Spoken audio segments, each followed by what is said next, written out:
fault that they were ignorant. So if your Aboriginality was a journey, in the sense of a line, where are you at on this journey?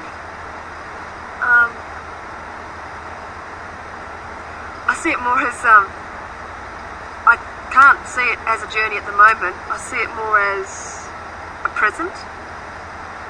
And it's wrapped really nicely and I really want to open it. And I've just taken the lid off. And I'm just checking it out now. Like, just, there's tissue paper all around it. There's lots of different things in the box. And I've just taken the lid off. And I think that's really nice, actually, because I never thought of it like that. But it is a present to me. Yeah. On the sea again, and I'm holding that long turtle sphere, and I feel I'm close now to it. It's not their fault that they were ignorant. It's not their fault that they were ignorant. What if I threw the word half caste, quarter caste, quadra? I'm a 16.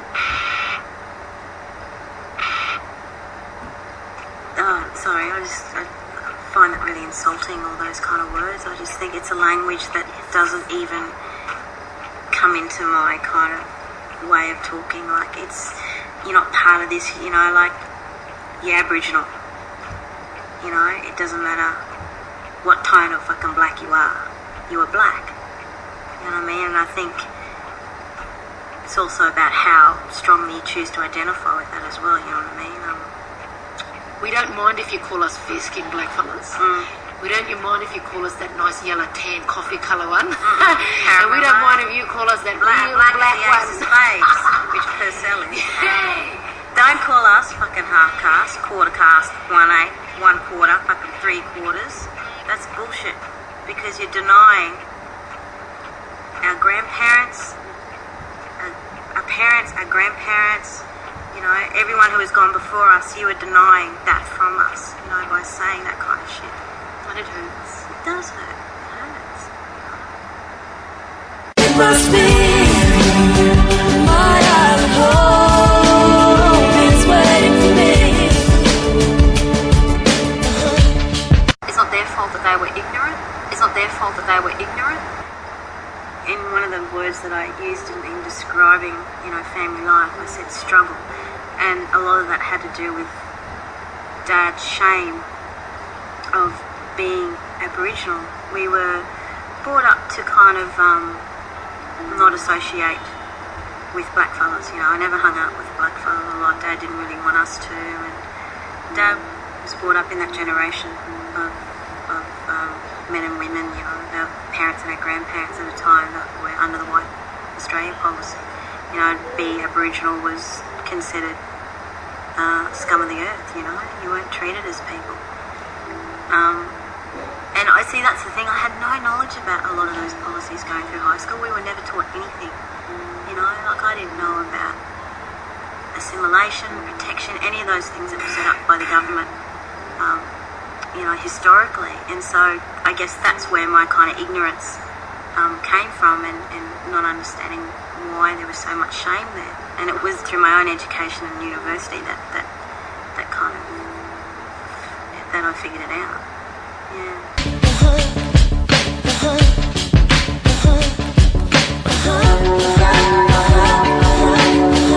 It's not their fault that they were ignorant. It's not their fault that they were ignorant.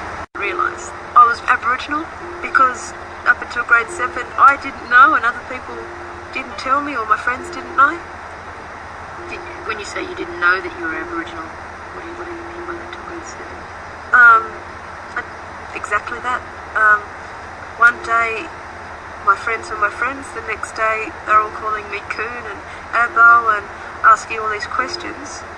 I went home, I said to Mum, why are my friends doing that to me? And all of a sudden it was everybody saying these sort of things to me. And it wasn't quite taunting me, but it was all of a sudden, and it was discrimination. She said, because you are Aboriginal and, it's from my side and whatever else. So she told me that story, and then I thought, cool, that's exactly how I felt. That's why I'm a little bit darker. That's why I've got, little stumpy toes and fingers, and that's why I tan quicker or goes directly brown rather than really red first.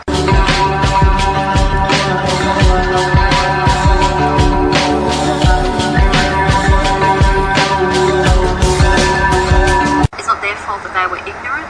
It's not their fault that they were ignorant.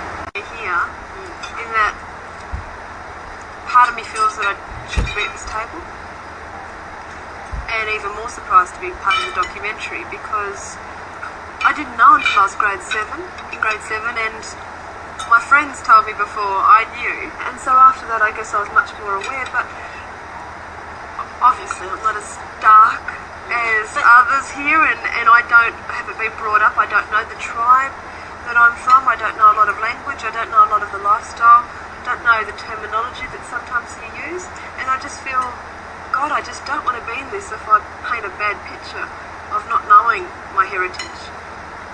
I guess I'm still torn from what people would expect if I said I was Aboriginal. And that's white community? People in general or other white communities? But maybe just across the board. Say, an Aboriginal community said, "Are you Aboriginal?" And I said, "Yes, I am." And then they asked me all of these questions, or how tangible evidence that I'm Aboriginal. And they'll say, "Where are you from, sis?" Yeah. Where are you from? And I couldn't say, like, oh, somewhere in Western Australia, and my mum came from Quanlin. But where and what language and what words and what did you used to do? And nothing of my background is that way inclined to be able to answer them, like, tick off.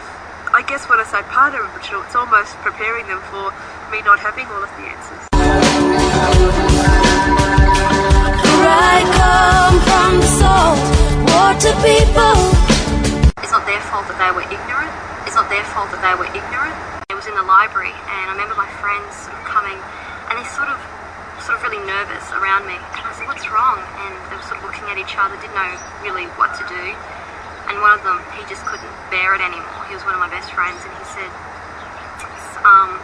they said the person's name and said that they wrote "nigger" above my photo in the magazine. When I asked her, why did she write "nigger" above my school photo, and she looked at me and she just said, "Well, that's what you are." It was sort of like all of the anger and upset that I felt, the discrimination that my mother and family had felt, all the times that I had been teased in the past. It was almost like it was all exploding inside of me, and I do something that I really regret now was that I hit her. My mum said, "No, like, what you did was wrong, but what also happened was also wrong." And she sat me down, and I'm grateful for these words. She said to me, "Tammy, there are two ways to fight racism." She said, "Because we unfortunately are going to have to face racism to the day we die." She said, "There's two ways you can fight racism. The first one is you continue to fight it the way you do with your fists, or the other way," she said, "is you fight them with your talents, you fight them with your gifts." And I said, "Well, what are my gifts?" And she said, "Well, who knows? You've got to find what they are." People, when I walk down the street, they may still see me as that nigger, but now I'm a nigger with a law degree. I'm a nigger who I know, and I'm secure in my past. I'm secure and happy in my present, and I know exactly where I want to go in my future. We always live by the sea.